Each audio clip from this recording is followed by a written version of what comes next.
kasih karunia Tuhan Yesus Kristus yang melampaui segala akal, kiranya menguasai hati dan pikiran kita sekalian oleh Roh Kudus. Amin. Jawab Yesus adalah seorang yang turun dari Yerusalem ke Yeriko. Ia jatuh ke tangan penyamun-penyamun yang bukan saja merampoknya habis-habisan, tetapi yang juga memukulnya, dan yang sesudah itu pergi meninggalkannya setengah mati. Kebetulan ada seorang imam turun melalui jalan itu. Ia melihat orang itu, tetapi ia melewatinya dari seberang jalan. Demikian juga seorang Lewi datang ke tempat itu. Ketika ia melihat orang itu, ia melewatinya dari seberang jalan. Lalu datang seorang Samaria yang sedang dalam perjalanan ke tempat itu. Dan ketika ia melihat orang itu, tergeraklah hatinya oleh belas kasihan. Ia pergi kepadanya, lalu membalut luka-lukanya. Sesudah ia meniraminya dengan minyak dan anggur. Kemudian ia menaikkan orang itu ke atas keledai tunggangannya sendiri, lalu membawanya ke tempat penginapan dan merawatnya. Keesokan harinya ia menyerahkan 2 dinar kepada pemilik penginapan itu, katanya, "Rawatlah dia, dan jika kau belanjakan lebih dari ini, aku akan menggantinya waktu aku kembali."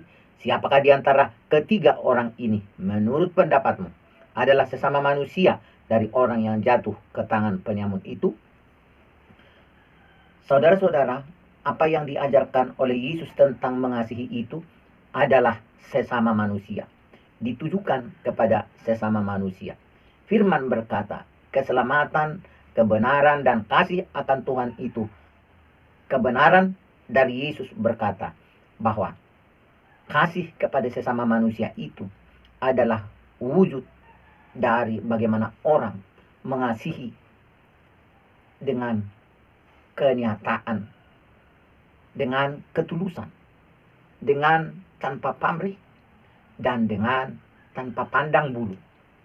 Tetapi mengasihi dan tindakan berbuat, tindakan memberi, ternyata lebih dipentingkan oleh karena bagaimana seseorang membutuhkan kasih itu. Saudara-saudara, saya sering mendengarkan kata-kata di dalam dunia gereja.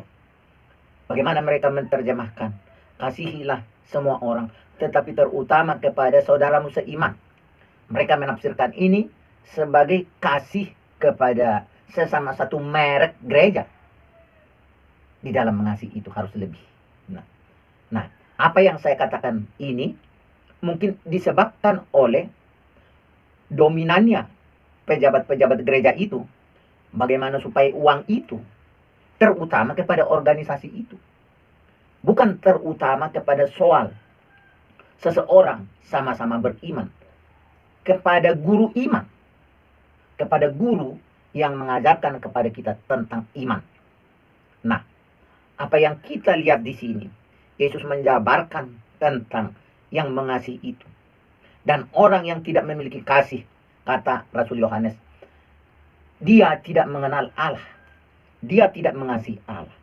Dan pada ayat yang lain, ibadah kita sia-sia apabila ibadah itu hanya didasarkan pada kebenaran sendiri, yaitu kebenaran yang tidak berdasar dari hati Tuhan Yesus, kebenaran yang tidak berdasar dari roh Tuhan Yesus. Roh apa yang menggerakkan banyak orang sekarang melakukan kebaikan? Politisi melakukan kebaikan, anggota dewan melakukan kebaikan, pemerintah melakukan kebaikan. Kita tidak mempersoalkan kapasitas mereka dan tanggung jawab mereka dan segala yang baik dari tuntutan undang-undang. Tetapi bagaimana orang percaya melakukan perbuatannya, bagaimana orang percaya memberi, bagaimana orang percaya mempraktekkan kasih kepada sesama manusia itu, sesungguhnya sudah banyak juga diobrak-abrik oleh pemuka-pemuka agama ini. Karena apa? Kita melihat porsi daripada uang orang percaya, porsi daripada keuangan kita antara kepada Tuhan dan kepada manusia, porsi dari keuangan jemaat yang terkumpul itu antara dimakan sama pendeta dan digunakan untuk pembuktian bahwa Allah di dalam Yesus Kristus tinggal bersama dengan komunitas orang percaya itu. Perlu dipertanyakan bagaimana porsinya. Berapa persen uang gereja kita ini, uang suatu organisasi gereja itu digunakan sungguh-sungguh di dalam mengasihi yang disebut sesama manusia itu. Termasuk sesama manusia yang ada di dalam gereja itu. Saya sering mengkritik ketua-ketua sinode dan pejabat-pejabat pusat. Bagaimana mereka menggunakan uang yang berasal dari jemaat itu.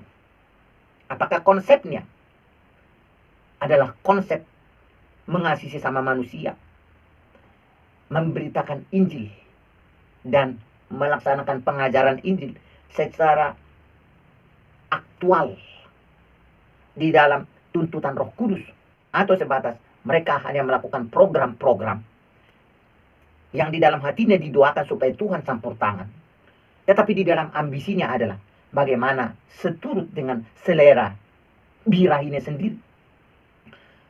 Saudara-saudara, apa yang kita lihat dalam hidup kita di dalam pergerakan gereja akhir zaman ini, kita perlu mengelola pikiran di dalam merek-merek gereja ini.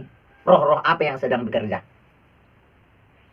Saya melihat contoh-contoh di dalam praktek gereja-gereja mula-mula itu adalah mengasihi sesama manusia, bukan karena satu kampung, bukan karena sama-sama orang Yerusalem, bukan karena mereka sudah membuat masing-masing identitas gereja masing-masing, Antioquia atau Tesalonika.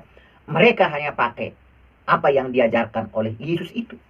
Mereka tidak pakai, bahkan mereka tolak apa yang disebut kelompok Paulus dan kelompok Petrus dan yang lain-lain itu. Mereka menolak apa yang disebut kelompok Apolos itu. Dan para petinggi-petinggi itu tidak menyukai itu.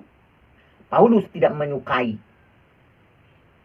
sikap soal Apolos berbanding rasul yang lain. Rasul Paulus sendiri menolak dan mengatakan salah terhadap sebuah pikiran yang mengidentifikasi orang percaya itu sebagai kelompok Paulus, kelompok Petrus, dan kelompok Apolos. Nah sekarang ketua-ketua sinode, pengurus-pengurus sinode mungkin lebih suka bagaimana supaya kelompok mereka ini memiliki nilai unggul suatu saat, atau setidaknya memiliki nilai yang sangat lebih maksimal untuk memuaskan kehendak mereka dengan selera manusiawinya. Saudara-saudara yang kekasih dalam nama Tuhan, apa yang harus kita ambil di dalam menikapi firman Tuhan ini adalah supaya kita dipenuhi oleh Tuhan Yesus, supaya kita dipenuhi oleh kasih Yesus yang murni itu, supaya kita dipenuhi oleh kasih yang murni dan kasih yang tulus itu, supaya kita memiliki kasih, bukan kasih dari seorang turunan darah, turunan suku, apalagi sebatas turunan seseorang yang nenek moyangnya membuka sinode, tetapi supaya kita betul-betul dipenuhi Roh Kudus. Alkitab mengatakan kita harus datang dari roh yang tahir, roh yang murni, roh yang sungguh-sungguh. Semangat apa yang kita miliki ketika kita mempraktekkan iman ini ternyata harus dikoreksi. Semangat apa yang kita miliki di dalam melayani ternyata harus dikoreksi. Semangat apa yang kita miliki ketika kita menyembah Tuhan ternyata harus dikoreksi. Jikalau semangat kita adalah semangat Lewi, jikalau semangat kita adalah semangat Farisi, semangat Saduki, semangat GBPI, semangat GSTI, semangat GPDI, semangat GPI, dan lain-lain sebagainya, itu semua adalah semangat yang tidak ada di dalam catatan hati Tuhan Yesus. Semangat yang harus kita punyai adalah semangat yang diuji dari dasar yang benar, yang dasarnya adalah Yesus Kristus. Dan dasar itu tidak boleh kita pecah-pecah lagi. Dasar itu tidak boleh lagi kita bentuk-bentuk. Dasar itu tidak boleh lagi kita pecah-pecah. Dasar itu tidak boleh lagi kita buat berkamar-kamar, apabila ini soal mengasihi sesama manusia. Saudara-saudara yang kekasih dalam nama Tuhan, penting sekali sekarang mengenali semangat apa dalam diri kita. Penting sekarang memiliki roh apa yang sedang bekerja dalam hati kita, pikiran kita. Apakah roh Tuhan Yesus atau roh yang hanya sekedar datang dari keinginan manusia. Kita akan selalu punya alasan untuk tidak melakukan sesuatu kebenaran. Kita akan selalu diberikan bantuan narasi oleh iblis supaya kita tidak menjadi pelaku kebenaran, supaya kita tidak menjadi pelaku kebaikan, supaya kita kehilangan pondasi yang benar di dalam mengasihi.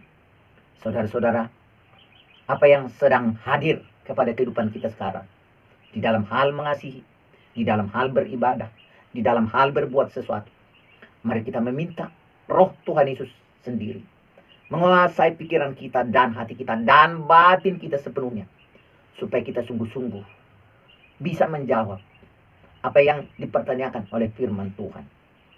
Siapakah di antara mereka yang mengasihi sesama manusia sesuai dengan harapan Tuhan Yesus Kristus? Apakah kita ada di sana? Dan apabila kita tidak ada di sana, kita perlu minta supaya Tuhan menyucikan hati kita sekarang dan membawa kita kepada kebenarannya yang sejati. Haleluya. Saudara-saudara, mari kita berserah diri kepada Tuhan, sebab hari-hari kita semakin dekat.